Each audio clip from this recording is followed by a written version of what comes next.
പഴയ motor cycle ടാങ്കുകൾ തുരുമ്പ് മൂലം ലീക്കേജ് വരാറുണ്ട്. ഇങ്ങനെ ടാങ്ക് ലീക്കേജ് വന്നാൽ എന്തു ചെയ്യും? സാധാരണ നമ്മൾ ടാങ്ക് നേരെ പോയി വെൽഡിംഗ് ചെയ്യാൻ ശ്രമിക്കും. ഇലക്ട്രിക് വെൽഡിംഗ് ചെയ്താൽ ആ ഭാഗം മൊത്തം ഉരുകി പോകാനും ഇനി അഥവാ ഗ്യാസ് വെൽഡ് ചെയ്ത് കിട്ടിയാൽ തന്നെ താൽക്കാലികമായി ശരിയാകുമെങ്കിലും തുരുമ്പ് പൂർവാധികം വ്യാപ്തിയിൽ തിരിച്ചു വന്ന് ടാങ്ക് മുഴുവൻ കേടാകുകയും ചെയ്യും. കൂടാതെ പെയിന്റും സ്റ്റിക്കറും ആദ്യം ചെയ്യേണ്ടി വരികയും ഒരു പുതിയ ടാങ്ക് വാങ്ങുന്ന അത്ര എമൗണ്ട് ചെലവാകുകയും ചെയ്യും. ഇത് സുസുക്കി സാമുറായിന്റെ ടാങ്കാണ്. ഇതിൽ ലീക്കുണ്ട്.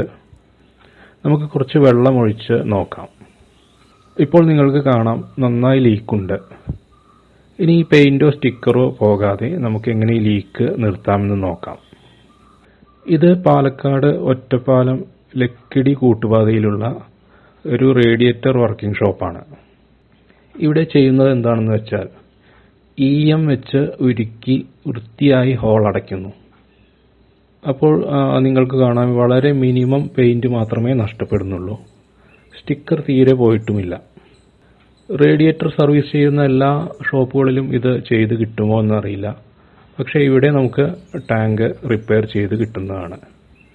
ഈ ഷോപ്പിന്റെ നമ്പർ ഞാൻ കീഴെ കൊടുക്കാം. ഇനി നമുക്ക് ഈ ഭാഗം ചെറുതായി ഒന്ന് മാസ്ക് ചെയ്ത് ഒന്ന് പെയിന്റ് ടച്ച് എടുത്താൽ ടാങ്ക് റെഡിയായി.